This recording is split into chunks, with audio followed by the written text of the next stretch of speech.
Élise entra chez elle, épuisée par une journée trop longue. L'air semblait plus lourd que d'habitude, presque figé. Un silence étrange emplissait l'appartement, si dense qu'il en devenait menaçant. Elle appela doucement. « Julien, tu es là ?» Aucun son ne répondit. Ses pas résonnaient sur le parquet alors qu'elle avançait vers la cuisine. Là, assis à la table, Julien fixait une feuille posée devant lui. Ses mains tremblaient, ses yeux évitaient les siens. Élise sentit une peur sourde naître dans sa poitrine. « Qu'est-ce qu'il y a ?» demanda-t-elle, la voix déjà brisée. Julien dit d'une voix éteinte. « Il faut qu'on parle. » Ces mots, simples et fatals, traversèrent la pièce comme une lame. En s'approchant, elle vit la lettre. L'écriture élégante, soignée, appartenait à Camille. Une vague glacée monta dans son corps. En lisant les premières lignes, le sol sembla s'effondrer sous ses pieds. Tout ce qu'elle croyait vrai venait de s'éteindre dans un souffle. Le silence emplissait chaque recoin de la maison, étouffant tout espoir. Élise resta immobile, incapable de comprendre comment l'amour pouvait se changer en poison. Le tic-tac de l'horloge semblait moquer son désespoir. Julien demeurait assis, les yeux vides. Elle aurait voulu crier, frapper, fuir, mais son corps refusait d'obéir. « Dis-moi que ce n'est pas vrai !» souffla-t-elle. Il ne répondit pas. Le silence était plus cruel que n'importe quel mot. Chaque battement de son cœur résonnait comme une accusation. Piste. Les murs qui avaient autrefois abrité leur rire ne reflétaient plus que des ombres. La pièce sentait la faim, l'absence, le froid d'un amour éteint. Dans ce mutisme pesant, Élise sentit son monde s'effriter lentement, comme si chaque souffle volait un fragment de son âme. Julien leva enfin les yeux, mais son regard était celui d'un étranger. Élise sentit un frisson lui parcourir la nuque. « Pourquoi ?» demanda-t-elle, sa voix tremblante. Il resta muet, prisonnier de sa honte. L'amour qui les unissait semblait avoir disparu, remplacé par un gouffre béant. Chaque seconde étirait la douleur. Elle se souvint de leurs promesses, de leurs rires, de ces nuits où ils croyaient que rien ne pourrait les briser. Tout n'était que mensonge. Julien murmura. « Je ne sais pas comment c'est arrivé. » Ces mots, maladroits et vides, furent comme une gifle. Élise sentit la colère naître derrière ses larmes. Elle se détourna, refusant de pleurer devant lui. Ce n'était plus un mari face à elle, mais un inconnu coupable d'avoir trahi son monde. La lettre tremblait entre ses doigts. Chaque mot semblait gravé dans sa peau, brûlant d'une vérité qu'elle refusait d'admettre. « Camille !» murmura-t-elle, le souffle coupé. Ce nom résonna dans la pièce comme une malédiction. Les souvenirs affluèrent, les rires partagés, la confiance aveugle, les confidences nocturnes. Tout cela n'était que décor pour une trahison silencieuse. Élise sentit son cœur se fendre. Comment deux êtres qu'elle aimait avaient-ils pu unir leurs mensonges? Elle relut les lignes encore et encore, espérant y voir une erreur. Mais la vérité s'imposait, cruelle et indéniable. Ses larmes tombaient sur le papier, effaçant à peine l'encre d'un amour souillé. L'air semblait manquer, chaque respiration plus douloureuse que la précédente. Élise recula lentement, le papier toujours entre ses doigts. Les mots dansaient devant ses yeux, déformés par les larmes. Julien tenta d'approcher, mais elle leva la main, le stoppant net. « Ne dis rien !» articula-t-elle, la voix glacée. Chaque syllabe portait le poids d'un cœur brisé. Elle observa l'homme qu'elle avait aimé, réalisant qu'il ne restait plus rien de ce qu'ils étaient. Leurs années ensemble s'effaçaient dans le néant d'une trahison partagée. Le silence tomba encore, lourd, irrémédiable. Élise sentit son souffle devenir court. Autour d'elle, tout semblait vaciller comme si la pièce elle-même se refusait à rester droite. L'amour venait de mourir devant ses yeux, sans cri, sans adieu. Élise erra dans le salon, les souvenirs accrochés au mur comme des fantômes silencieux. Les photos de vacances, les éclats de rire capturés, tout lui paraissait soudain étranger. Chaque image semblait témoigner d'un mensonge qu'elle n'avait pas vu venir. « Où est passée notre vérité ?» murmura-t-elle. Ses doigts glissèrent sur un cadre, traçant la poussière du passé point. Le monde qu'elle avait construit vacillait, fragile et creux. L'amour qu'elle croyait éternel n'était plus qu'un souvenir brisé. Le cœur lourd, elle comprit que la confiance ne revient jamais intacte. Le silence pesait, mais dans ce vide, une vérité s'imposait, elle était seule. Le regard perdu, Élise sentit que plus rien ne serait jamais pareil. Assise au bord de son lit, Élise tenait la lettre contre son cœur. Le papier froissé semblait vivant, brûlant dans ses mains. Elle ferma les yeux, revoyant chaque geste tendre, chaque promesse qu'il lui avait faite. Pourquoi faut-il que l'amour fasse si mal, pensa-t-elle. Les mots de Camille résonnaient encore cruels et précis. Sa respiration saccadée emplissait la pièce vide. Autour d'elle, tout rappelait sa perte, le parfum sur les draps, les livres qu'ils lisaient ensemble. Le passé devenait un piège. Les larmes coulaient, lentes et chaudes, traçant des sillons sur ses joues. Elle comprenait que cette douleur ne disparaîtrait pas en un jour. Il fallait la traverser, même si cela signifiait se perdre un peu. La nuit tomba lentement, enveloppant l'appartement d'un voile bleu. Élise resta allongée, les yeux ouverts sur le plafond. Chaque bruit du dehors lui rappelait qu'elle existait encore, même si tout en elle semblait mort. Les aiguilles de l'horloge traçaient le temps comme une blessure. Combien de nuits faudra-t-il pour oublier ? Se demanda-t-elle. Le lit paraissait trop grand, trop froid. Elle tendit la main vers le vide, là où il dormait autrefois. L'absence était une présence insupportable. Dans le silence, son esprit rejouait leurs moments partagés, mais désormais, chaque souvenir portait la marque de la trahison. La nuit devint un miroir de son âme, sombre, sans issue, pleine de murmures éteints. Le matin arriva sans lumière. Élise se leva lentement, les yeux rougis par les larmes. Devant le miroir, elle ne reconnut pas son propre reflet. « Qui suis-je sans eux » murmura-t-elle. La femme qui la regardait semblait étrangère, vidée de toute certitude. Les souvenirs d'hier s'accrochaient encore à sa peau, lourds et collants. Chaque respiration devenait un effort. Elle passa ses doigts sur son visage comme pour effacer la douleur. Le silence du matin lui rappela qu'elle devait affronter une journée de plus, seule. Mais au fond de ce regard fatigué, une flamme fragile subsistait. Peut-être, pensa-t-elle, qu'un jour, elle apprendrait à respirer sans douleur. Le soir retomba sur la ville. Élise s'assit près de la fenêtre, observant les lumières s'allumer une à une. Chaque fenêtre représentait une vie, un amour peut-être encore intact. Elle pensa à tout ce qu'elle avait donné, à tout ce qu'elle avait perdu. « Peut-on survivre à un cœur brisé ?» murmura-t-elle. Le vent soufflait doucement, faisant frémir les rideaux. Dans la pénombre, elle sentit la douleur se transformer en fatigue, une lassitude profonde, presque apaisant. Ce n'était plus la colère, mais un vide tranquille. Peut-être que dans ce silence, elle trouverait un jour la force de se relever. Pour l'instant, elle apprenait à respirer seule. Élise se tenait face à Julien, le regard fixe, la voix tremblante. « Dis-moi la vérité, toute la vérité » exigea-t-elle. Le silence tomba lourdement entre eux. Julien baissa les yeux, incapable d'affronter son visage. Elle sentit une colère froide monter en elle, celle qui naît quand la douleur ne suffit plus. « Combien de temps ?» demanda-t-elle. Il hésita, cherchant des mots qu'il savait inutiles. « Des mois, peut-être plus », Élise sentit son cœur se fendre une seconde fois. Les souvenirs défilaient, chaque sourire partagé devenant un mensonge. Elle aurait voulu hurler, mais la voix lui manquait. À cet instant, elle comprit que rien ne pourrait effacer cette trahison. Julien chercha à parler, mais ses mots semblaient flotter sans force. « Je ne voulais pas te blesser, » dit-il, la voix cassée. Élise éclata d'un rire amer. « Tu crois que ça change quelque chose ?» Elle fit un pas en avant, les yeux emplis de rage et de douleur. « Tu as détruit ce que nous étions. » Il tendit la main, mais elle recula. Le contact devenait insupportable. Elle se souvenait encore de ses promesses, de ses baisers, sincères. Tout cela n'était donc qu'une illusion. La pièce semblait tourner, comme si chaque mur se refermait sur eux. Julien s'effondra sur une chaise, le visage dans les mains.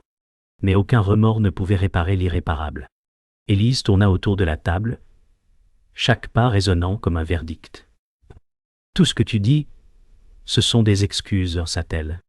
Julien releva la tête, les yeux rougis. « Je suis désolé, Élise. » Ces mots la frappèrent plus fort qu'un cri. « Tu n'es désolé que d'avoir été découvert, » répondit-elle froidement. Elle sentit la colère se mêler à la tristesse. Une tempête silencieuse. Le souvenir de Camille s'imposa encore, cruel et vif. Comment avait-il pu la trahir ainsi? « Tu savais qu'elle comptait pour moi, » souffla-t-elle. Julien détourna le regard. Il n'y avait rien à ajouter. Ce silence-là en disait plus long que 1000 excuses. Les mots de Julien se perdaient dans le vide. C'était une erreur, dit-il faiblement. Élise leva les yeux vers lui, incrédule. Une erreur? Une erreur qui dure des mois? Son ton était tranchant. Chaque mot pesait comme une lame. Julien tenta d'expliquer, de justifier l'injustifiable. J'étais perdu. Elle éclata. Et moi? Tu m'as laissé croire à un amour qui n'existait plus.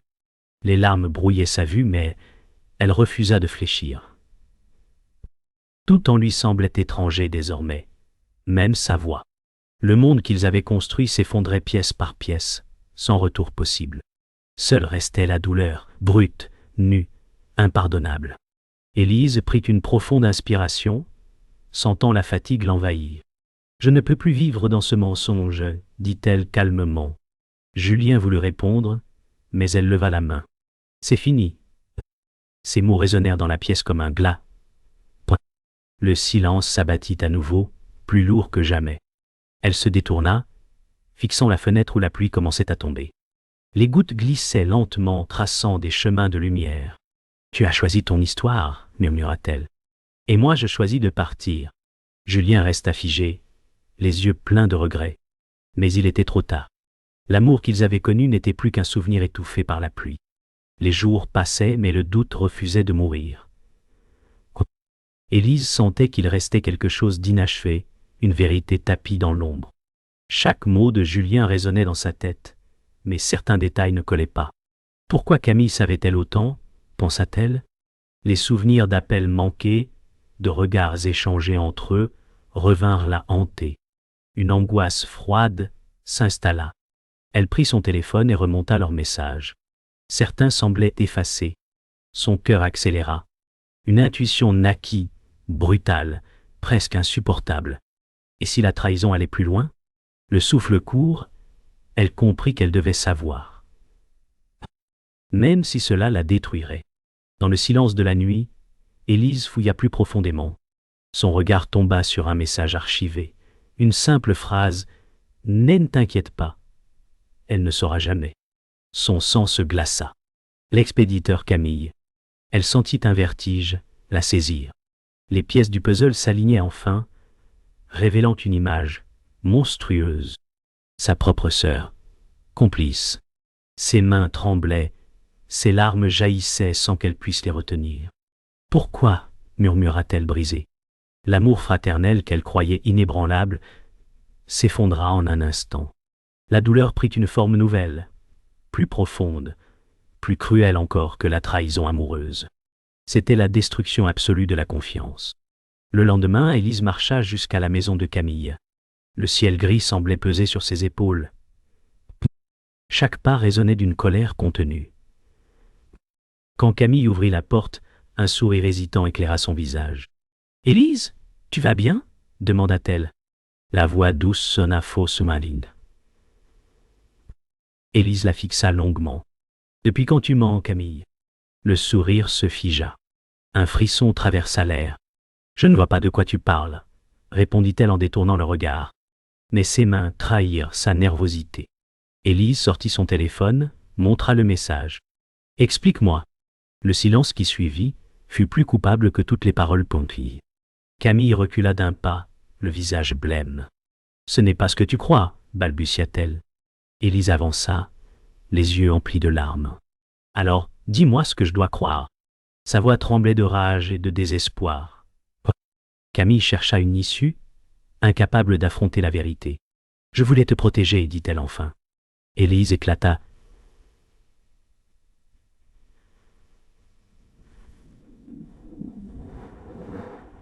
Et me protéger.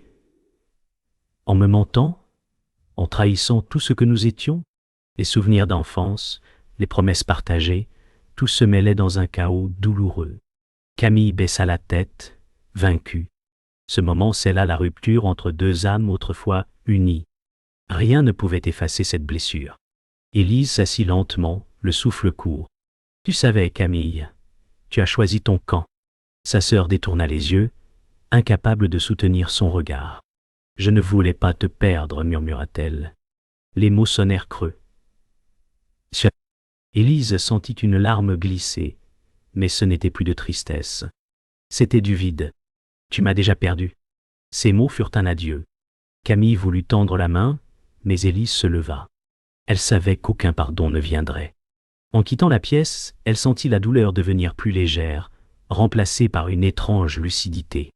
Parfois, pensa-t-elle, on doit mourir une fois pour renaître. Le ciel était lourd, chargé d'un orage silencieux. Élise entra dans la maison une dernière fois. Julien et Camille l'attendaient, assis dans le salon, incapables de se regarder. Leurs visages portaient la même culpabilité. « Je voulais vous voir ensemble, » dit Élise calmement. Ces mots coupaient l'air. Julien voulut parler, mais elle leva la main. « Non, maintenant, c'est moi qui parle. » Ses yeux brillaient d'une force nouvelle, celle de quelqu'un qui n'attend plus de réponse. « Vous avez détruit ma vie, et vous avez brisé ce que j'étais. » Camille détourna le regard, honteuse. Julien resta figé, incapable d'assumer le poids de sa faute. Julien prit une inspiration tremblante. « Élise, je n'ai jamais voulu que ça arrive. » Elle serra les poings. « Tu voulais quoi alors? Mentir? Vivre deux vies ?» Sa voix résonna, claire.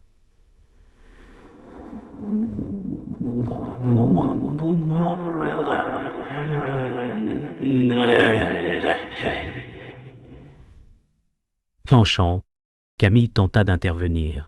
« Ce n'était pas contre toi. » Élise se retourna brusquement. « Pas contre moi? Tout était contre moi. » Ses larmes brûlaient, mais elle ne fléchit pas. « Je vous ai tout donné, et vous m'avez laissé me noyer dans vos mensonges. » Julien baissa la tête. Camille ferma les yeux. Pour la première fois, ils mesuraient l'étendue du mal qu'ils avaient causé. Élise ne tremblait plus. Elle dominait leur silence. Le silence devint presque sacré. Élise prit la lettre dans sa main. « Tout a commencé ici, » dit-elle doucement. Elle la posa sur la table comme une preuve de leur trahison. Je relis ces mots, et je me demande comment j'ai pu être si aveugle. Julien tenta d'expliquer, mais aucun son ne sortit. Camille se leva, la voix tremblante. « Je voulais te dire la vérité, mais je n'ai pas su. » Élise la fixa avec froideur. « Tu n'as pas su, ou tu n'as pas voulu ?»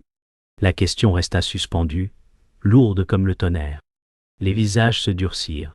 Ce n'était plus une conversation. C'était un adieu collectif à tout ce qui avait été. Élise inspira profondément. « Je ne vous pardonnerai pas, » déclara-t-elle. Sa voix, calme et ferme, glaça la pièce. « Mais je ne vous hais plus. » Julien leva les yeux, surpris. Camille retint un sanglot point-point. « Je refuse que votre trahison détruise ce qu'il me reste. » Elle avança d'un pas, droite, fière. « Vous avez choisi la facilité. Moi, je choisis la vérité. » Le tonnerre gronda au dehors comme un écho de sa colère apaisée. Ces mots frappaient plus fort que des cris. Ils marquaient la fin d'une époque. Camille s'effondra sur le canapé. Julien détourna le regard. Élise, elle, se tenait debout, invincible dans sa douleur. Le tonnerre s'éloigna peu à peu. Élise marcha vers la porte sans se retourner. « Vous vivrez avec ce que vous avez fait, » dit-elle simplement. Aucun cri, aucune larme ne suivit. Son silence devint sa victoire. Chaque pas la rapprochait d'un monde nouveau, libéré de leurs mensonges. Julien resta figé, prisonnier de ses regrets. Camille se couvrit le visage, incapable d'affronter la réalité. La porte se referma doucement derrière Élise. Dehors, la pluie tombait encore, mais cette fois, elle lavait tout. Dans le bruit des gouttes, elle sentit son cœur battre à nouveau, lentement, fermement. La douleur ne disparaîtrait pas, mais elle appartenait désormais au passé. Les valises attendaient près de la porte, prêtes depuis l'aube.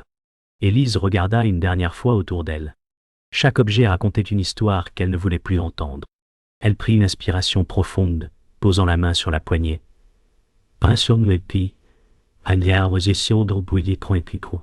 Ce geste simple symbolisait des années d'amour, de douleur et de désillusion. « Il est temps », murmura-t-elle.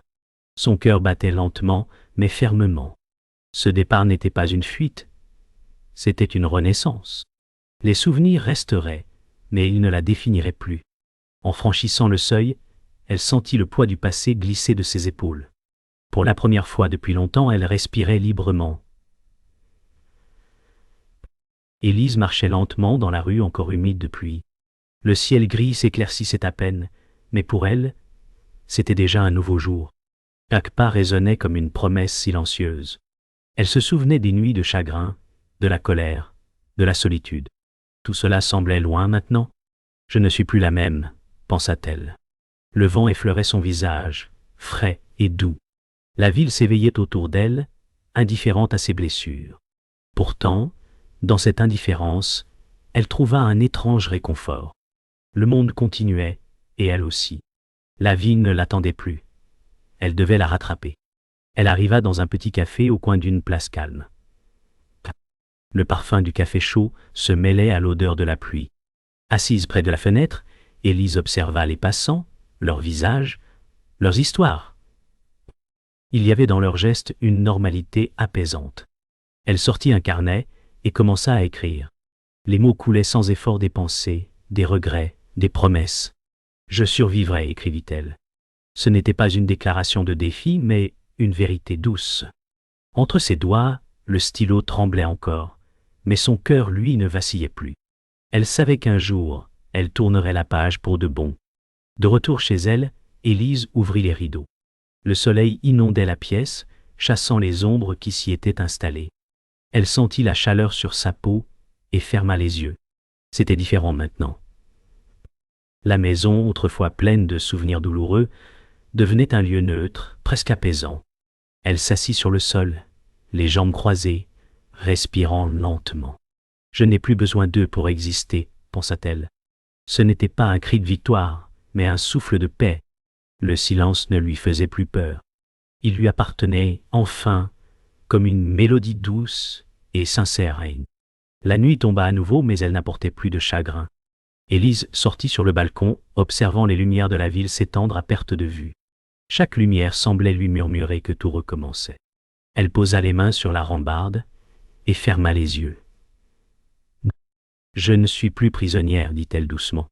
Ce n'était pas un adieu, mais un commencement. » Elle pensa à ceux qui l'avaient blessée, sans haine. Ils faisaient partie de son histoire, mais non de son avenir. Dans le souffle du vent, elle sentit son cœur s'ouvrir à l'inconnu. La paix ne criait pas. Elle murmurait simplement qu'elle était enfin libre. Le matin s'éleva dans un calme presque irréel. Élise se tenait sur un chemin bordé d'arbres, les feuilles frémissant sous une brise légère. Elle regardait droit devant, sans se retourner. Derrière elle, le passé se dissolvait dans le brouillard. « Je n'ai plus rien à prouver », pensa-t-elle. Ses pas étaient lents, mais sûrs. Chaque respiration portait une paix nouvelle. Elle ne fuyait plus la douleur, elle l'avait traversée. Le monde semblait plus vaste, plus clair point. Elle savait que les cicatrices resteraient, mais elles n'étaient plus des chaînes point. Elles étaient devenues la preuve silencieuse de sa survie et de sa force retrouvée. Au détour du chemin, Élise aperçut un petit lac, tranquille et limpide. Elle s'y approcha et observa son reflet. Ce visage fatigué mais apaisé lui sourit faiblement. « Voilà qui je suis », murmura-t-elle. Ce n'était plus celui d'une femme brisée, mais d'une âme libérée. Elle se pencha, effleura l'eau du bout des doigts. Les cercles qui s'élargissaient semblaient porter son ancienne vie loin d'elle. Dans ce geste simple, elle déposa tout ce qui restait de sa douleur. Point. Le vent souleva doucement ses cheveux. Une légèreté nouvelle la traversa. Pour la première fois, elle se sentit entière, sans besoin d'autre chose. Assise sur un rocher au bord du lac, Élise regardait l'horizon. Elle pensa à Julien, à Camille, à tout ce qu'ils avaient pris, puis à tout ce qu'ils lui avaient involontairement rendu. « Merci », souffla-t-elle dans le vent, non par pardon, mais par détachement. Ces mots n'étaient pas une réconciliation, mais une délivrance. Elle comprit qu'elle ne voulait plus les haïr. Leur souvenir appartenait à une autre époque. Le soleil montait lentement, inondant le paysage d'une lumière douce. L'aube n'était plus douloureuse. Elle annonçait simplement la continuité de la vie, sans promesse ni regret. Plus tard, Élise marcha sur un pont surplombant la ville. En dessous, la vie suivait son cours. Les voitures, les voix, les rires. Elle les regardait avec un sourire discret. Autrefois, ce monde lui paraissait cruel et étranger. Aujourd'hui, il lui semblait plein de promesses silencieuses. Elle sortit de sa poche une bague qu'elle portait depuis des années. Un instant, elle la contempla, puis la laissa tomber. Le bijou disparut dans le courant, avalé par le fleuve. Aucune larme ne vint. Ce n'était pas un deuil. C'était une libération pure, un adieu sans amertume. Le soir, Élise marchait seule sur une route éclairée par la lueur orangée du couchant. Son ombre s'allongeait devant elle. Elle ne se retourna pas. Derrière, il n'y avait plus rien à sauver. Devant, tout restait à construire. Une voix intérieure s'éleva, claire et apaisée parfois. La seule façon d'avancer, c'est de tout laisser derrière. Ces mots flottaient dans l'air comme une vérité universelle. La lumière s'éteignit lentement sur son visage. Puis elle continua d'avancer, droite, silencieuse. Ce n'était pas la fin, seulement le début d'une vie enfin sienne, portée par la promesse du renouveau.